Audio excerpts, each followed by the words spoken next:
Yep. Inside, I want to kill myself. We are on an 0-7 run over the last 2 days. After tonight was just complete bullshit. So that's how I'm going to start off this show. Horrible Sunday, 1-5. I don't even know what to tell you about that. I just don't want to do this anymore. I have never seen anything like this, man. With the slump continuing, 2 straight losses, not a good day at all. 0-4. I just have not had a good season, man. What kind of slump that I'm on, and the slump continues. I've reached a new peak, actually. I'm going to burn my Bruins hat, man. I don't know what is going on with the Bruins. March 8th, is that what it is? I don't even know. It's March 9th, I think. Who even knows, man? I don't know what day it is anymore. I don't even know what day it is anymore, man. Back with you after the worst day that I could possibly have. Back with you, as I always am. Until I die, at least. 0-2 yesterday, and yesterday did not go well for me. 0-5. The worst month that I've ever had in my 18 years doing this. I don't know what to even tell you about this anymore. Broke the slump yesterday as the slump just continues. The slump continues. Somebody fucking kill me, please. I don't even know what I should do at this point other than potentially end it all. These losses stay with me. They fester, Jerry. What's up, everybody? It's Toad back with you. This is Toadstool Sports. It is Sunday, February 22nd. I apologize. I was going to talk about the hockey game, and it's already on because it's in Italy. It's on early. U.S. is already up 1-0. I have my Schizo hockey jersey on here. This is Hellebuck, Winnipeg Jets. He plays for a Canadian team with a Maple Leaf logo, but he's the U.S. goalie, so, what do you want me to do, man? Now, if I should have talked about this game on yesterday's show or something. I completely forgot about it. I would have said that I liked Canada in this game just because they looked bad in the previous game. They had to come back from down 2-0 to beat Finland. The U.S. had, an easy win over Slovakia, so the U.S. looked good. Now, the one caveat to that is that the U.S. has the way better goalie. This guy, Hellebuck, Binnington, I think is the Canadian goalie. He sucks. The Blues suck. Canada is all offense. And you know I like defense and goaltending, so the U.S. may very well win this game, although I might say, it might make sense to make a live bet on the Canada money line right now because they were the favorite coming into this game, so a very small favorite, and now they're a plus 170 underdog or something. So, live betting purposes, maybe it makes sense. They're down 1-0 right now, and we're the favorite coming into it. So, maybe a live betting opportunity on Canada. Yesterday, horrible, obviously. Some complete bullshit there. I think it was 1-4-1. Duquesne did not get there. They were in position to maybe make a run and cover that thing, but that never happened. I thought it was a great spot. I mean, what can you do? I don't think statistically the game was as bad as it looked.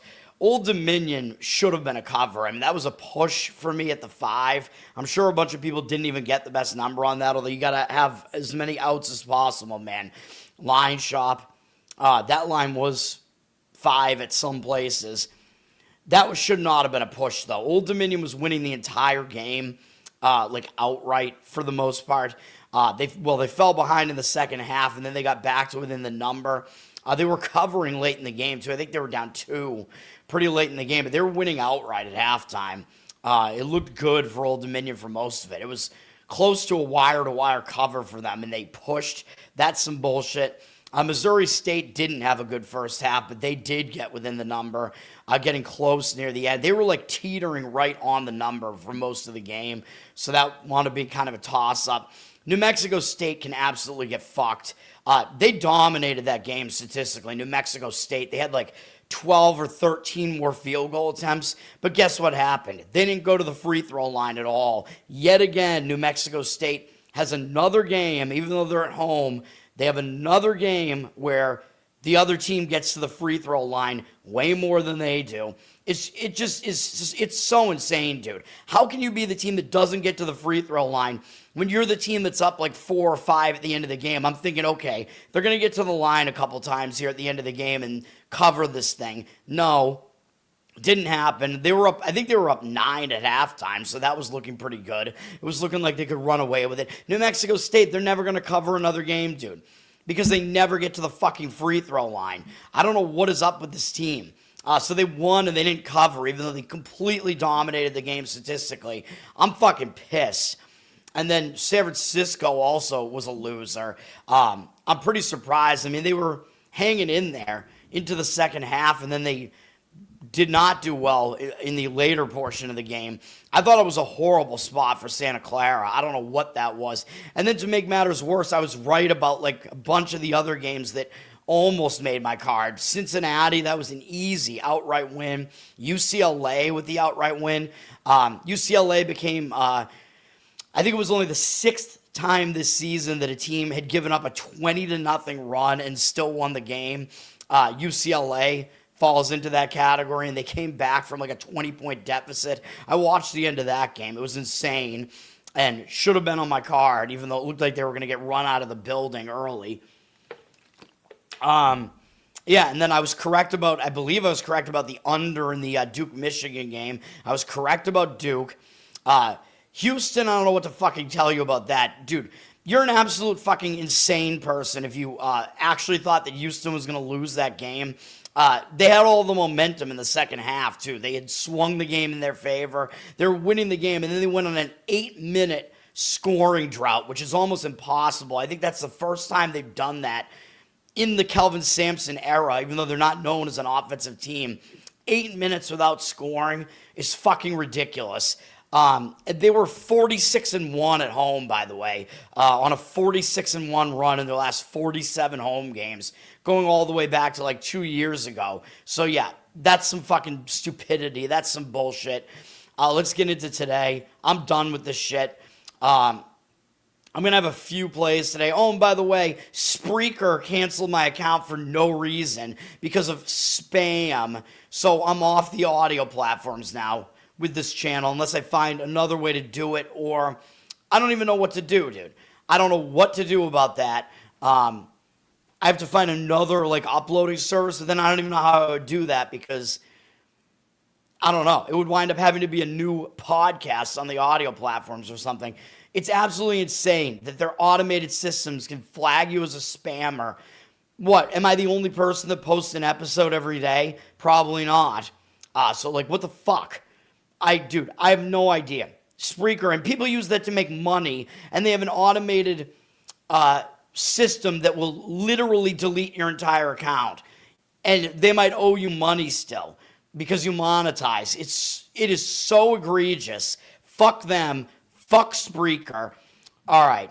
And if I wind up getting my account back, that will go, this podcast will go out through them. I don't care. All right. Let's get into today. We got a bunch of games here. I'm not going to talk about all of them. College basketball. There's a lot of NBA today, too. I'm going to give out 3 plays. 1 college basketball, 2 NBA. ESPN 2 at noon has UAB at Memphis in the American. This game is not really something I want a part of, although UAB did lose at home to Memphis by 10 earlier this year, so there is a road revenge angle here for UAB. But they're playing a third road game in 4 games, which is not easy. They've had a run of Tulsa, Tulane, Temple, although I don't think Tulane and Temple are as good as their records look, but still, they're playing a difficult stretch run here. They did just win at Temple in their last game, which I believe was a small-ish upset. Let me see. 1.5, yeah. So that's what they're coming off of. Memphis, I think it's still better than their record looks. They're coming off 3 road blowout losses, but now they're back at home where at least I believe they have been better at home. Yeah, primarily they've won at home. They actually only have 1 home loss in conference play this season, which wasn't a great one. It was to Tulane, I believe. Let me see. I forget where that is. Yeah, to Tulane.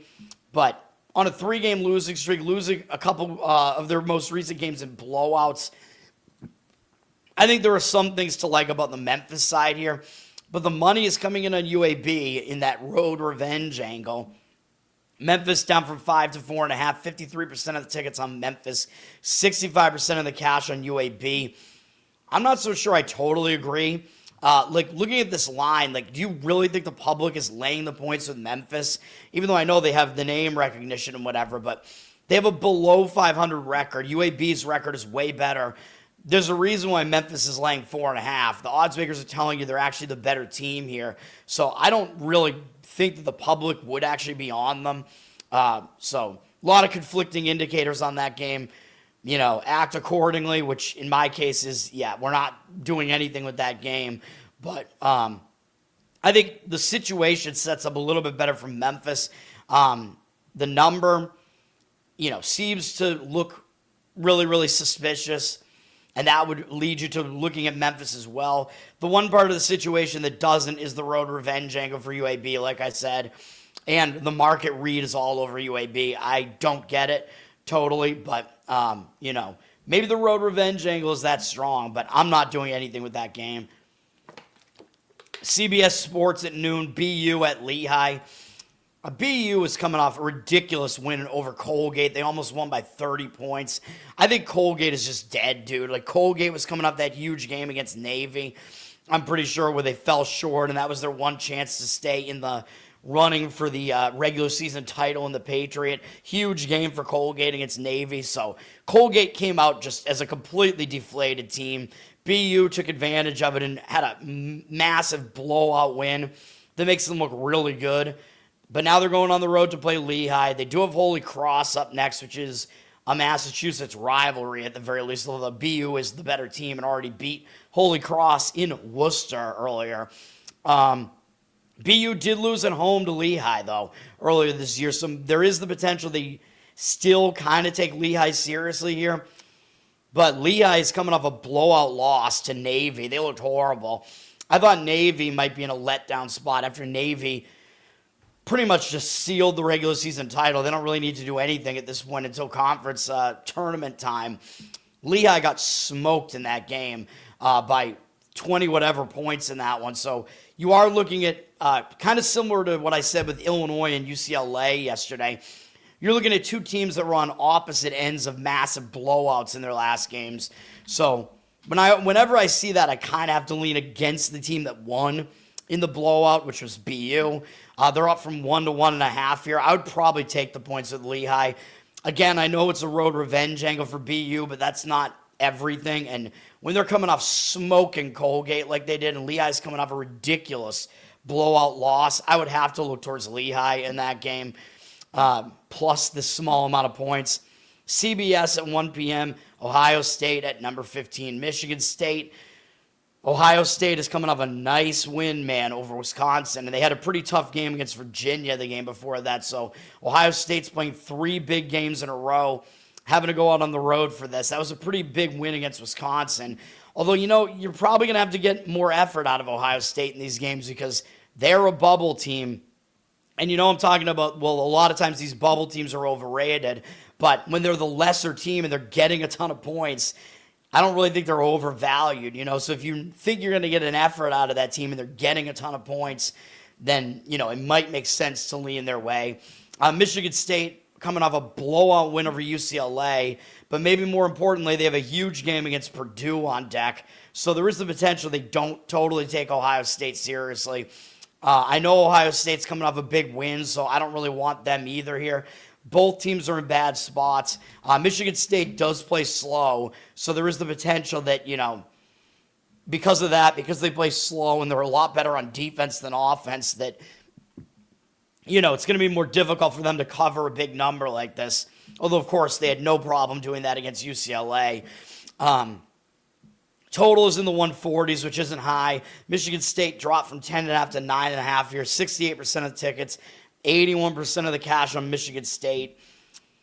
This is a tough read for me as well. The market is saying Michigan State. I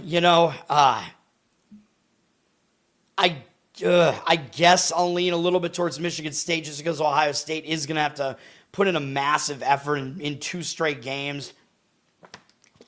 And we'll see if they're going to, or 3 straight games, really. And we'll see if they're actually going to be able to do that. But, yeah, I don't really want any part of that. So we will see.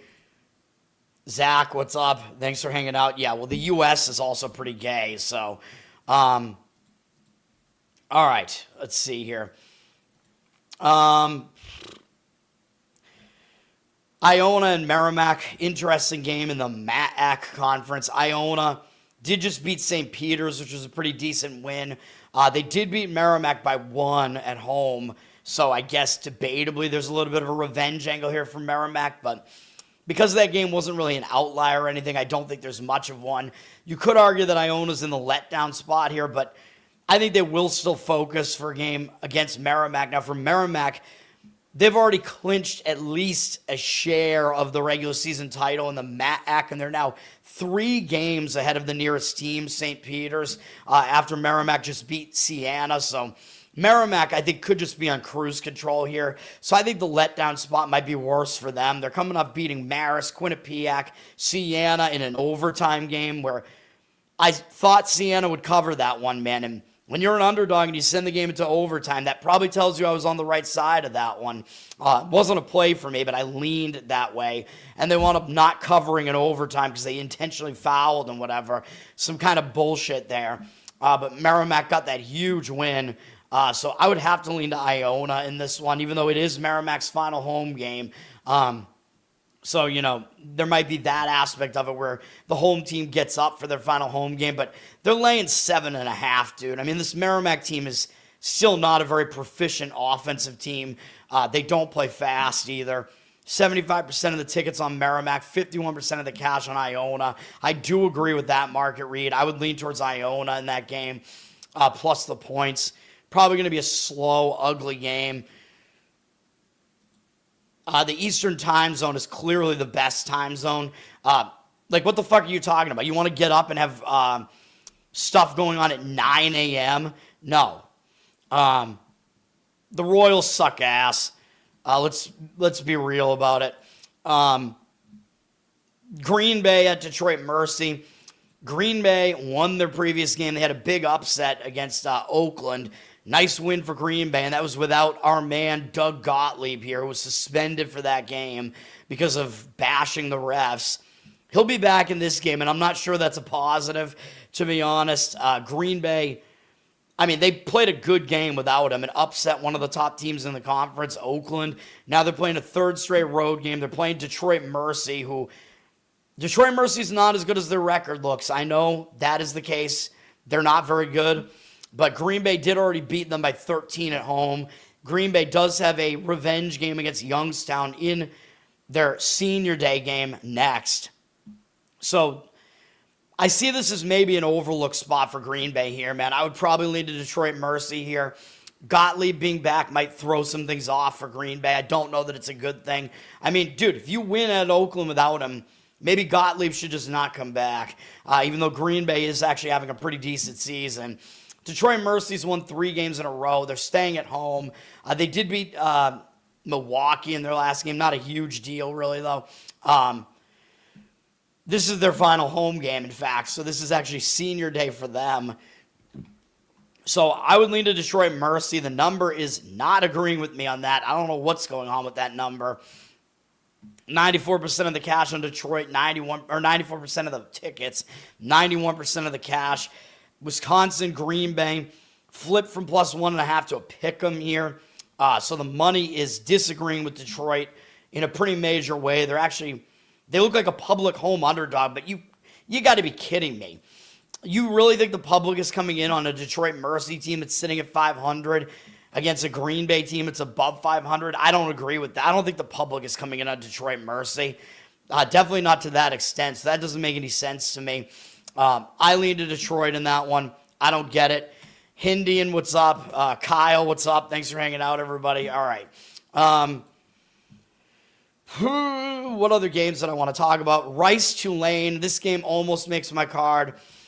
Tulane coming off a nice upset road win against North Texas. They're coming off 3 wins in a row against Temple, UAB, North Texas. Nice road upsets for Tulane. 2 in a row, UAB and North Texas. And they have huge games remaining. The remaining schedule after Rice is Tulsa, USF, South Florida, Temple, and Memphis. So all the remaining games are bigger than this game against Rice. So this does look like a sandwich spot to me. Rice is coming into this game off of a home loss as a favorite to East Carolina. So that's a pretty ugly loss. It was a road revenge game for East Carolina. A bad loss for Rice there. Might, be good for them to just go out on the road, go over to New Orleans, whatever, figure it out. I would have to lean to Rice in this game, although now the money looks like it's not agreeing with me on that one either. Tulane's a 5-point favorite. I could only play Rice in this one. This one was very close to making my card. 88% of the tickets, 94% of the cash on Tulane. I would take the points with Rice in that game. I think it's a horrible spot for Tulane. The only thing is, do they really consider that win over North Texas to be that big of an upset? Tulane is just a very overrated team, man. That's the thing. So they were 6.5-point dogs in that game at North Texas. But it might not feel that way because they have a better record than North Texas. So that's the thing. Like, do they really feel like that was an upset? I don't know. But at the very least, they got a huge game on deck against Tulsa. So Rice would have to be the way to lean in that one. ESPNU at 2 p.m. Robert Morris at Wright State in the horizon. Robert Morris is working their way up in the conference here. Wright State is the best team in the conference right now. Power ratings-wise and record-wise. Robert Morris is coming off a blowout win over Oakland, though. That was a big win. Nice win for Robert Morris. And they actually already beat Wright State at home, so this might be a bit of a revenge game for Wright State. I know Wright State is the better team here slightly, but I think, and they're the team with the better record, so like Robert Morris might get up for this game is what I mean to say, because they know they're facing the team that's in first place, but they already beat them once. They're coming off another big win against Oakland. I think the spot sets up better for Wright State here. Wright State will take Robert Morris seriously after losing to them on the road. This is their final home game as well for Wright State, so they might get up a little bit more for that. You celebrate the seniors. Wright State's coming off an easy win over IU Indy, who is not a good team at all. I like Wright State in this one. The money seems to not agree with me on this one either. 75% of the tickets, only 68% of the cash. They're laying 4, which I think is about right, about Wright State. They are the better team. I would lay it with Wright State in that one. So that's that. Royals and Red Sox are playing at 9-11. Nothing's going to top the best Royals-Red Sox game that I ever went to, which was John Lester's no-hitter. I was at that game. Nothing could top that, even though the game itself was boring otherwise. It was like a 9-0 Red Sox win. But it was a no-hitter, baby. Part of history. All right. St. Peter's and Siena is a pretty interesting one. These teams are both fighting for positioning in the MAAC conference. St. Peter's coming off a loss to Iona that wasn't a great loss. They're playing a third road game in 4 games, but I kind of think they will show up after a loss to Iona. They did beat Siena earlier this year at home by probably right about what the spread was. But I don't know if this is really a revenge angle here. Siena's coming off some big games here, man, where they've had a run of St. Peter's, Quinnipiac, Marist, Merrimack. They had to travel between every one of those games. They had that overtime game where they blew it against Merrimack. Very, very difficult to get back up off the mat after that, and this is not their final home game either.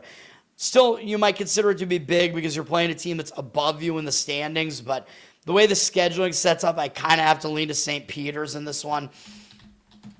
And what do you know? The market agrees with me on that. Actually, St. Peter's probably did cover the first game. They're probably about a 1-point favorite because Siena's a 6-point favorite here. So the market is telling you they are the better team, which I don't disagree with. But 53% of tickets on Siena, 62% of the cash on St. Peter's. I agree with St. Peter's plus the points in that one. It is a low total, too. So it makes sense to take the points there. There's a fight going on in the hockey game right now. Yeah. Hell yeah, fighting, yeah. But the one caveat I will have here is that people are going to look at these, conference records and see, oh, St. Peter's has the better conference record, and they're getting a ton of points here. So the public, might consider St. Peter's in the game for that reason. But yeah, I do lean to St. Peter's in that one because of the situational setup. Leicester, yeah, he was good. I was able to go to multiple John Lester games. I did go to a playoff game in the World Series winning 2013 season for the Red Sox. I went to the first playoff game, and my company let me do it. The second company that I work for, the coolest company that I work for, I was like, I got a ticket to the Red Sox game today. They're like, go, man, just go. I'm like, all right. It was an afternoon game. I'm like, all right. So I just left the office, went to the game. Had an early day that day, early exit. Leicester was not good in that game, but the Red Sox offense came back and won the game anyway, even though Leicester was not good in that one against Tampa Bay.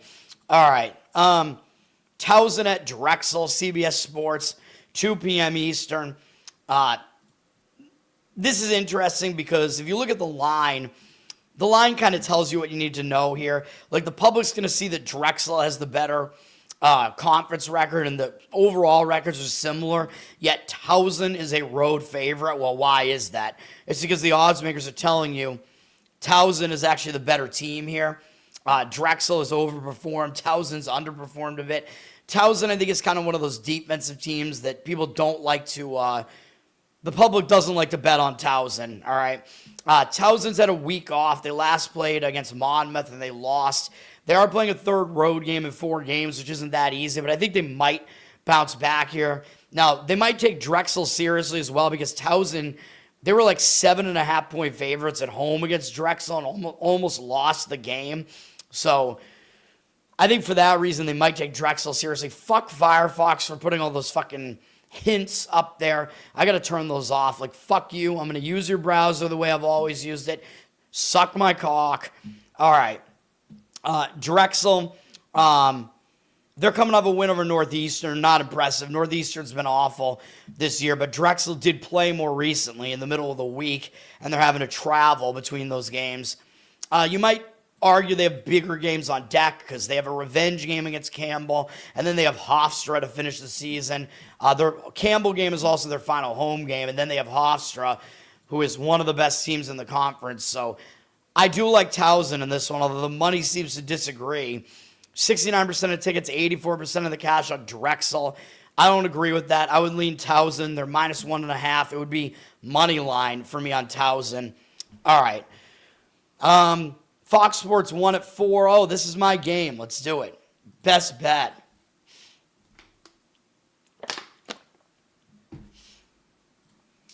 We're going to lay the 2.5 with Wisconsin. We're going to fade Iowa after Iowa stormed the court, man. We're going to lay it with Wisconsin. I know Wisconsin's the ranked team. They're only ranked 24th, though. But I know when you get back into the rankings, a lot of times there's a target on your back. I know that. Really, both of these teams are jockeying for tournament positioning, though. So I don't think either of these teams are safe totally in the tournament, although I do expect them both to get in. But Iowa's coming off a monster win. Wisconsin is up to 3 now. I would find the best number you can. I would not disagree with the money line either. If you find a money line on Wisconsin that's like in the minus 140s, I would do that because I do worry a little bit because I know Iowa's going to try to slow the game down. But Wisconsin is a fast-paced team. They speed it up, so that's what we need. We need Wisconsin to speed this thing up, and then I think they can win by margin here if they throw Iowa out of what they want to do here. Wisconsin, 83% of tickets, 93% of the cash on them. So I think they're a public side, but the actual money is in agreement with Wisconsin on this one. Ken Bum only has this being like a 1 or 2 point finish for Wisconsin, so I do worry about that a little bit. They are the luckier team. They are the luckiest. All right. I don't know if I'm going to go see Ben Folds again because I don't have that much money that I can work with right now, but I've seen him the last like 4 times he's been in Boston. That song is horrible, but yes. But he is good. Wisconsin is lucky, though. Iowa is significantly less lucky, so there is that. And Iowa is the better defense and the slow team, and I usually like that.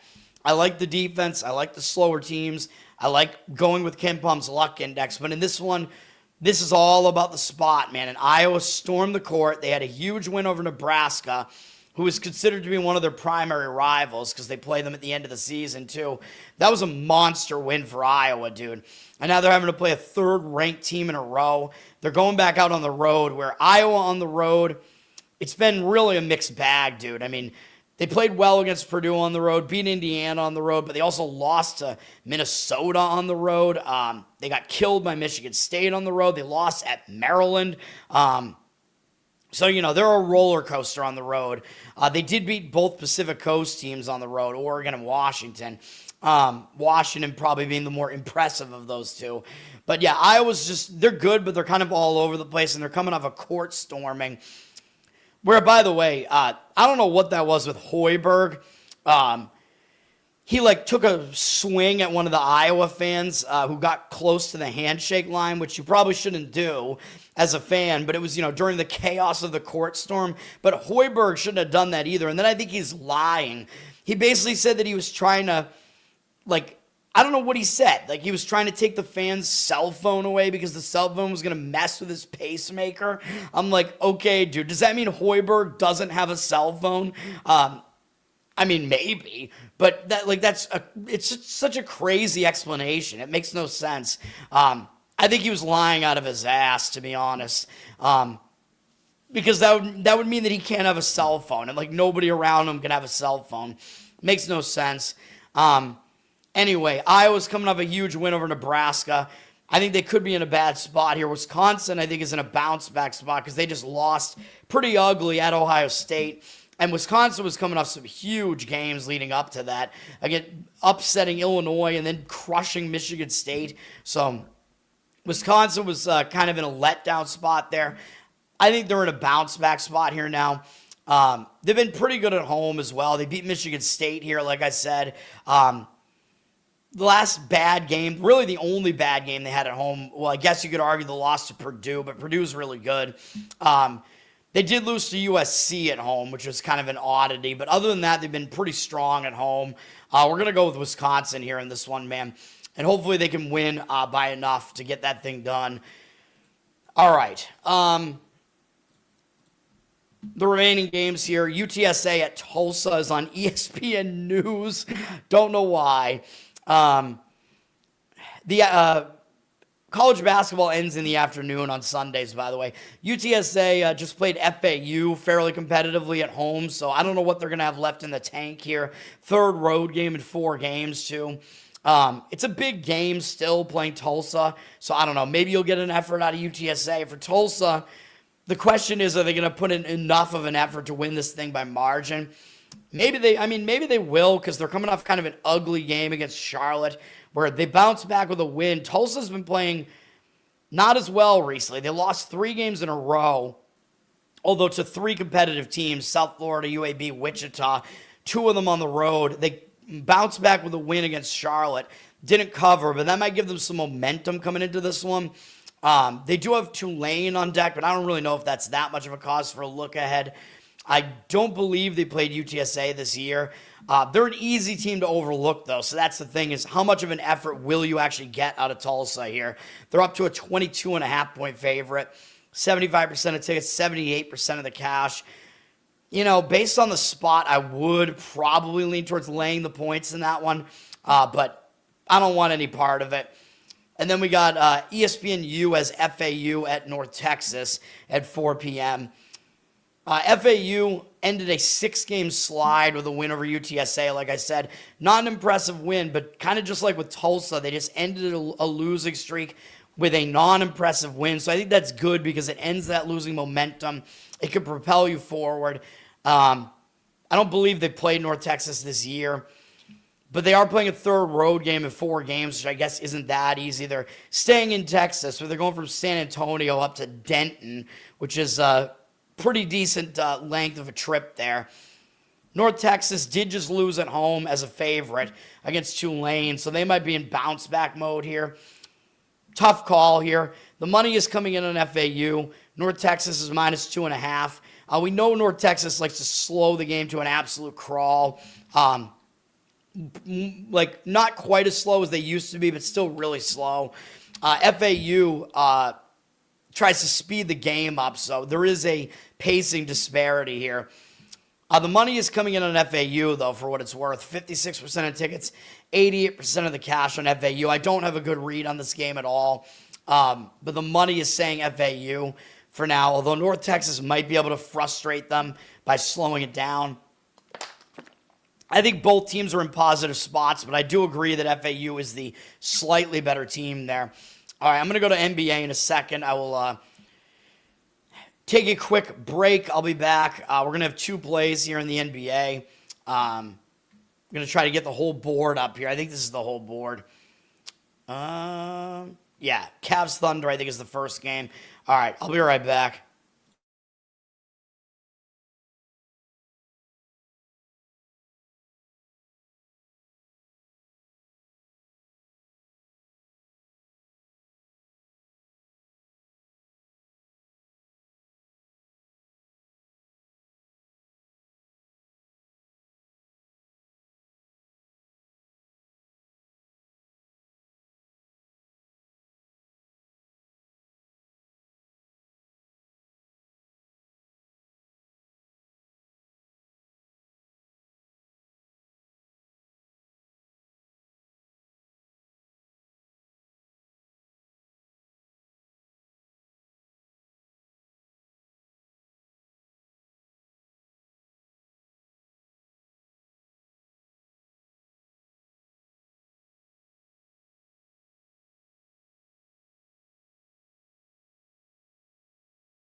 All right, let's get into this NBA here.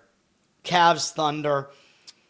Now, the first thing that you're going to notice about this game is the Thunder are a home underdog, which seems absolutely ridiculous because the Thunder, they're the best team in the NBA, dude. Power ratings-wise, they're the best team in the NBA. When are you ever going to see them as a home underdog?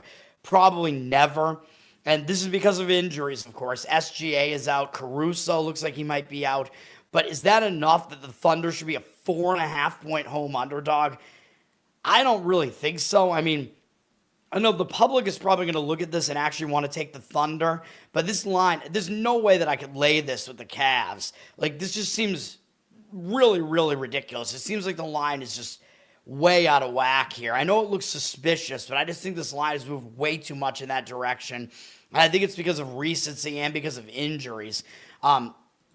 You're never going to get the Thunder as a home dog, man. And they're still a deep team, and they are good at home. 63% of tickets, 71% of the cash on the Cavs.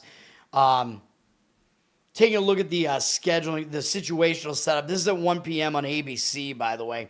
The Cavs are coming off a pretty competitive game against the Charlotte Hornets, where they definitely did get tested there. They're playing another road game here. They're playing a third game in 4 days, all in different cities. And they do have a huge Eastern Conference matchup next against the Knicks. I'm not going to say they're going to overlook a TV game against the Thunder, but I don't know, man. Do you take the Thunder at least slightly more lightly when they don't have their star player there? I don't know. The Thunder are just kind of going through the motions. They've only played 1 game coming out of the All-Star break, and they easily got by Brooklyn at home.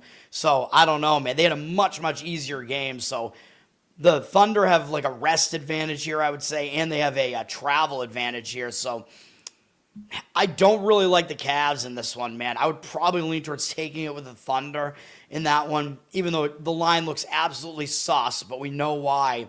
Like, the line has to be that way because of the Thunder injuries, but still, it just seems a little extreme to me, and it seems like recency bias as well because the Cavs have won so many recent games. They're on like a 12-1 run, which I hate as a Celtic fan.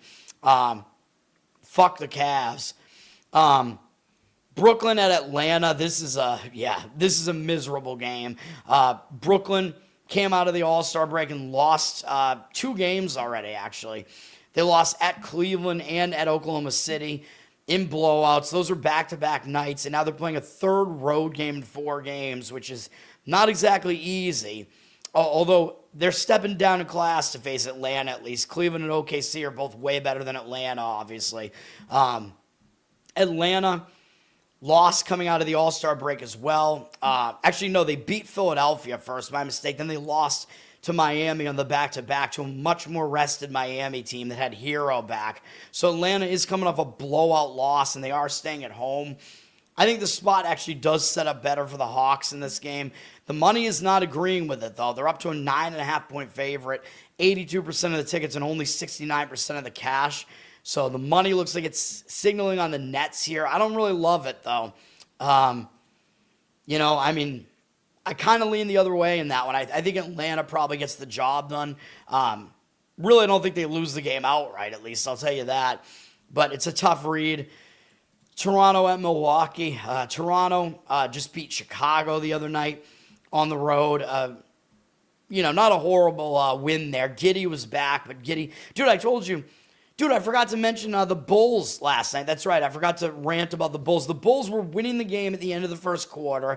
They were covering the entire first half, and then they had a horrible third quarter, and that completely did them in. The Bulls, I'm pissed off, dude. The Bulls, statistically in that game, it looked like they probably could have covered that game. I'm not happy about it at all. I was right about Giddey playing a lot better in that game. Giddey had like 27 points, so he was back. Played much better than the first game when he came back. Still couldn't get it done with the Bulls. I'm pissed. Anyway, the Raptors have been off since that game on Thursday against the Bulls, where Giddey did not play well and didn't play that many minutes. Toronto does have Oklahoma City and then San Antonio on deck, so there is the possibility they overlook this Bucks team that's been sneakily winning some games here. They've won 3 games in a row, although they only won 1 game coming out of the All-Star break, even though they went into the All-Star break beating the Thunder on the road. If Milwaukee can go into OKC and beat them, yeah, the Cavs can, but still, very, very strange result there. I didn't think the Bucks would do as well as they did against New Orleans even. Now they're stepping up to play Toronto. They got Miami on deck. I don't know what I want to do with this game besides absolutely nothing, obviously. The money is coming in on the Bucks, on the Raptors, for what it's worth. Raptors down from 3.5 to 3, but 61% of the tickets, 75% of the cash on Toronto. Maybe just because I think they do have a little bit of a rest edge there. And we're still talking about a Milwaukee team that is in shambles. They're playing decent. You got to give them credit for that, but... they're without Giannis, whatever, so I don't know, man. Toronto trying to make a playoff push here. I don't know. The money says Toronto. I got no read on the game at all. Denver at Golden State, ABC, 3:30 p.m. Eastern. This is the second of the ABC doubleheader. This game probably, both of these games, unfortunately for ABC and for the viewers, the home teams are both very injured. Golden State is going to still be, we know they're without Butler for the rest of the season, but they're also without Curry still. Denver is without Gordon, and I believe Murray is a game-time decision. We'll see if he plays or not. I don't love Denver in the spot, though. Denver just beat Portland by 54 on the road. Come on, man. Now they're playing a third road game in 4 games. If you beat anybody in the NBA by 54, you're going to be overvalued coming into the next game, man. You put up 157 points, and now you're facing this mash unit of a Golden State team. And then Denver, after this, they have an ESPN game against the Boston Celtics. Then they play the Thunder and then Minnesota. So all 3 of those games are bigger than this game against Golden State. So it'll be a road revenge game, I think, for Boston. So here's hoping with that one. The Celtics are on a very difficult road swing right now, which I don't love.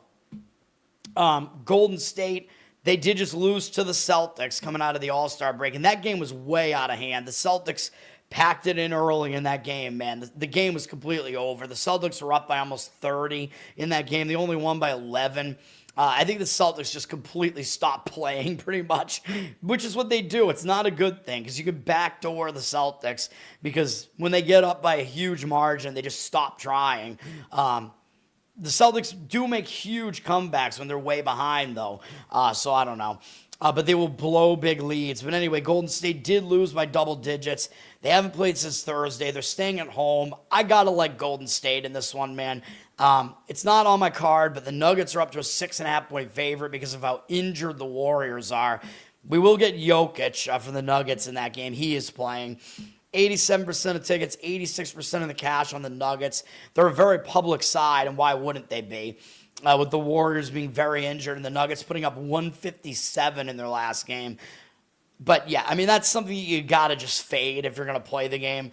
So I lean to the Warriors in that one. That's one where I actually have a decent opinion on it. And I have kind of an opinion on the next one, Dallas and Indiana. Dallas, they played pretty close against Minnesota, man. I was watching some of that game. I know they lost by 11. A lot of 11-point losses here. Going to 11. But Dallas was in that game, dude. That game was like tied with probably 6 minutes to go. They played really competitively in that game against Minnesota. That was a good performance from Dallas. I just don't know what they're going to have left now coming off that and having to go to Indiana. They only have Brooklyn next, so they don't have a look ahead, but they might be a little bit gassed after that game against Minnesota. We don't know. I don't know when Cooper Flagg is coming back because he did not play in that game. He is not playing tonight. It looks like they're thinking he might come back in the next game. We'll see. Gafford is a game-time decision for Dallas, but they won't have Flagg tonight. For Indiana, they're coming off back-to-back losses to the Washington Wizards. Absolutely ridiculous that Indiana could not zigzag that. This Washington team is bad, dude. And to come out of the All-Star break and lose back-to-back nights to Washington, losing twice, you got to think Indiana's going to give you some effort now that they're back at home. I know it's technically a road trip return, but it was only from playing 2 games in Washington, so only from one location where they were out there just Thursday and Friday. So I have to lean to Indiana in this game if I was going to do anything with it. Money is all over the Pacers here for what it's worth, so that is in agreement with me. Mavs down from 2.5 to 2, 60% of the tickets on them. 87% of the cash on the Pacers. I agree with the Pacers in that game. 2 injured teams there. Charlotte at Washington. Charlotte is a double-digit road favorite, man. When would you ever think Charlotte, who's still below 500, they're a double-digit road favorite? You know, it might be going a little far on that one. Charlotte's coming off of 2 really competitive games coming out of the All-Star break, losing to Houston and Cleveland by a combined 9 points, I think is what that is. Can I do math anymore? Yeah, so Charlotte just played 2 really good teams very competitively, and now they're stepping down in class, so they're having to go on the road to play Washington, coming off 2 max effort games. I mean, they're really close in that game against Cleveland, so I would not really want to lay the points with Charlotte here. Washington is on a little bit of a roll, at least. They got some confidence, at least, with 2 wins over Indiana, and they are staying at home, so there is that, at least. So I probably would have to lean towards taking it with the Wizards in this one. I don't want to do it, but the Hornets are a 12-point favorite. 51% of tickets, 67% of the cash on them. Seems a bit much to be laying with this upstart Hornets team here, especially coming off those 2 huge games. So I'm not doing anything with it. My Boston Celtics are playing at the LA Lakers here on NBC and Peacock. Unfortunately, they're getting a full-strength Laker team, and the Celtics are not at full strength because they don't have Jason Tatum, although he is starting to practice, so we'll see what happens with that. Celtics coming off a pretty satisfying win against Golden State. Now, they have had 2 days off, and they're already adjusted to the Pacific time zone.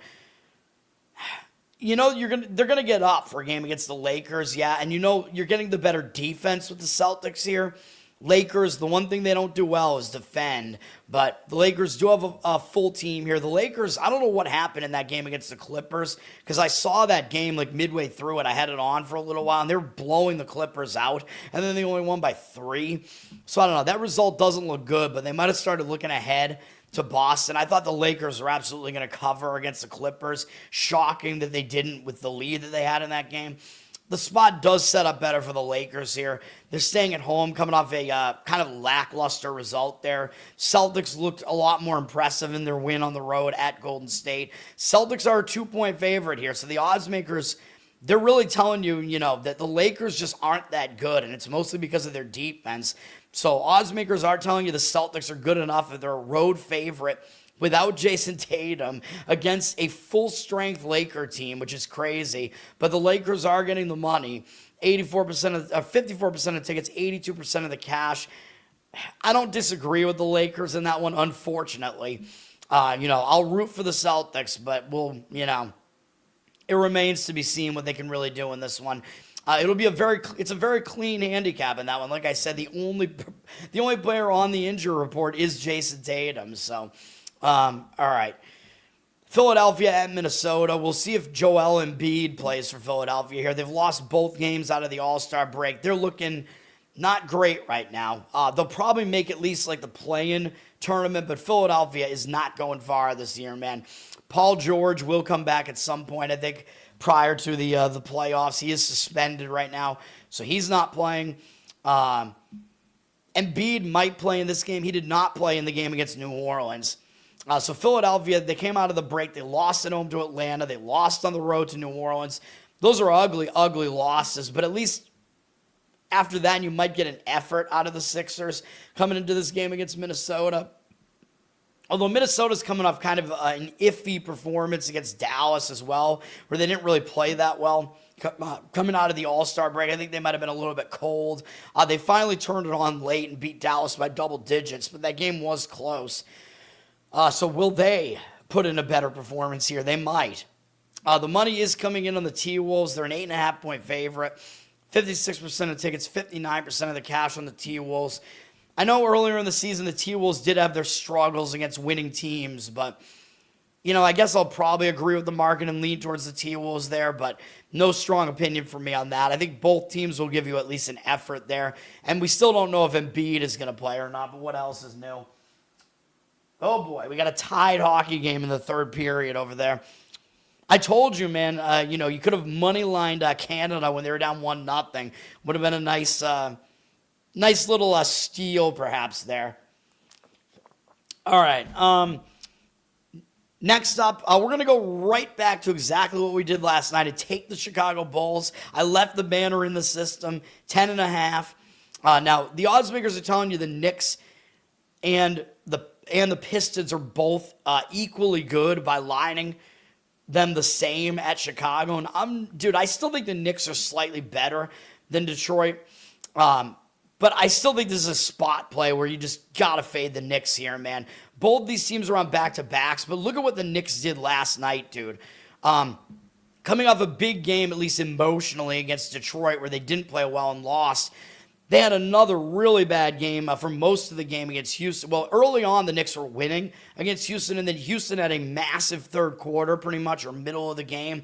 And the Knicks were losing that game by 18 points in the fourth quarter, and they wound up winning the game with a furious comeback. And now they have to go to Chicago after that. I just don't know what the Knicks are going to have, man. Are they really going to give you enough of an effort to cover a double-digit road spread here?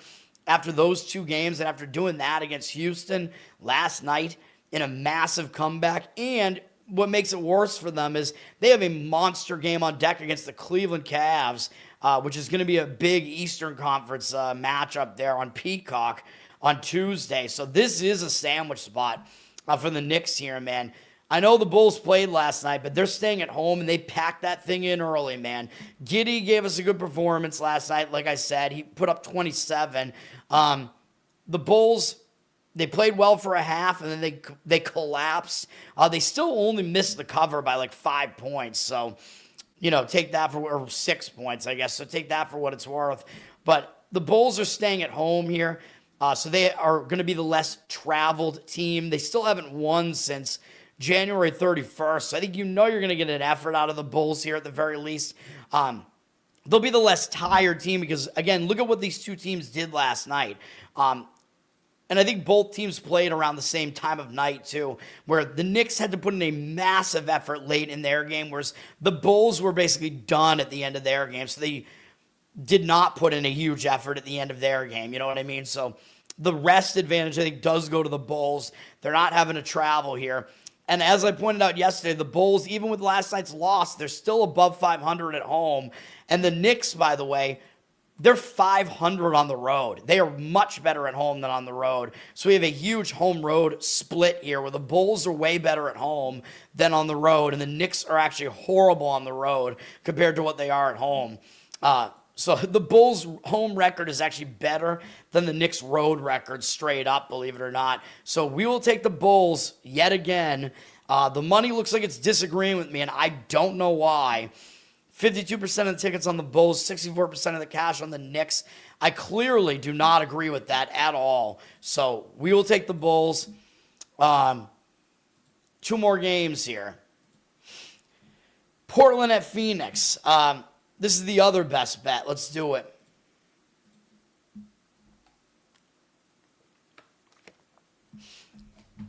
And I know, kind of like what I said with the Cavs, it looks very, very strange that you're going to have the road team laying points like this in Portland, but I think we have to do it in this one, man. We're going to lay it with Portland. They're getting the money here. They might go off a 4-point favorite. I might start looking money line at some point, though, because I don't know how many points I really want to lay with the Blazers here. The Suns are still pretty good at home, but we're going to be dealing with a very injured Suns team here. 57% of tickets, 78% of the cash on the Blazers. I know we're dealing with some injuries with Phoenix. Now, the way that the injury report sets up, so the money is coming in on the Blazers for what it's worth. I know the Suns are good at home. The Blazers aren't that good on the road, but this is absolutely a spot play. Now, first of all, Devin Booker, best player for the Suns, he actually got hurt in the Spurs game, and he only played 9 minutes against the Spurs, and then he did not play last night against Orlando. So Booker, last night was the injured player theory spot where the star player went down. He didn't play in last night's game. So, a lot of times you get a huge effort out of a team when their star player, the first game their star player is down. That was last night for the Suns. So a lot of times after that, then the team won't do as well the next game. Now, a little bit of a wrench gets thrown in because one of Phoenix's other best players, Brooks, the other DB, not douchebag, Devin Booker and Dylan Brooks. Brooks broke his hand last night in the game against the Magic, so he's out now. But I don't think that this is going to give us another injured player theory spot with Phoenix here where, they have to step up their effort, a huge effort, because you only have so much in your tank, man. And how could Phoenix, with this shortened roster now, without 2 of their best players, we're looking at a cluster injury situation now. How could they really give you a full game of effort here? Coming off a double overtime game last night where they beat Orlando in the first game without Booker, and now Brooks is out too. I almost said Brooker. I can't even talk. Brooks is now out too, and he actually missed most of the game. He broke his hand early in the Orlando game. That game went to double overtime last night, man. So Phoenix, coming out of the break, they had to play at San Antonio on Thursday. Came back home and played a double overtime game. Now they get a Portland team who, by the way, they beat on the road on February 3rd. They beat Portland on the road, so Portland probably will take this game seriously. And Phoenix has the Celtics and the Lakers up next, which I think they might consider to be bigger games, man. This is a Phoenix team that these injuries are going to hurt, man, because they could be headed to they should be headed to the playoffs here, but that's going to suck. Phoenix has had a surprisingly good season, and now these injuries might hurt them. But look at what we have going on the other side, which is why I absolutely have to give out this play. Portland was on the losing side of that Denver game where they lost by 54 points. I mean, you absolutely know you're going to get an effort, man. That was the first game out of the All-Star break for Portland.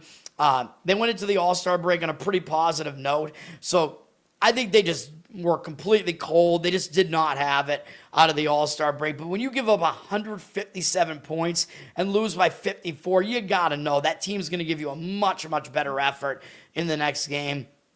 So I expect that here. They get to leave home, too, because that game happened at home. Might be a good thing to just get out of there for a game, go to Phoenix. I know they have a big game against Minnesota on deck, but you're not going to overlook anybody when you just lost by 50-something points, especially you're not going to overlook a winning team like Phoenix either. So the spot sets up really, really nice for the Trailblazers in that one. So I just think we have to do it. Portland is the play there. And then we finish with the other team that played to double overtime last night, Orlando. They had to play to double OT last night at Phoenix, and now they're having to go to LA to play the Clippers. And they're playing 3 road games in 4 days, all in different cities.